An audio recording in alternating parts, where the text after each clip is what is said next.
მოსამართლის ხუთშაბათს დილით ინდოშოქით, თუმცა სამსახურში მიდიოდა, მაგრამ მარიდაშვილი კითხვებმა შეაწუხა და მაღაზიაში დაიმალა. ქალბატონო ლელა, რომ არა პოლიტიკური კავშირები ახლობაძეს, სვიტარიძეს მაინც გაუშვებდით ციხეში? აქციის მონაწილეებს, განმშობლო ადამიანებს ციხეში მაინც გაუშვებდით? სვიტარიძეს მოუსმინეთ? ნაწამები იყო ეს ადამიანები, თემის გაუპატიურებით ემუქრებოდნენ და თქვენ ციხეში გაუშვით ეს ახალგაზრდა. გაბიძანდით, ვინ გაძლევს პოლიტიკურ დავალებას ადამიანებს, რომ ციხეში უშვებთ?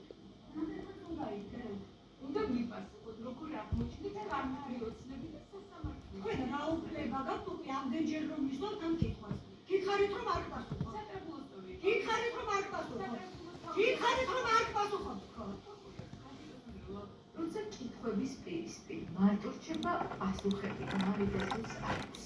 გარდა კანონის და პროფესიული ინგლისის ციხეში მართალ მოსამართლის წესით არ უნდა უჭირდეს უპასუხოს ხალხს. მურუსიძის მსახური მოსამართლე ახლა ცდილობს კითხვებს თავი ტელეფონზე საუბრით დაასრულოს.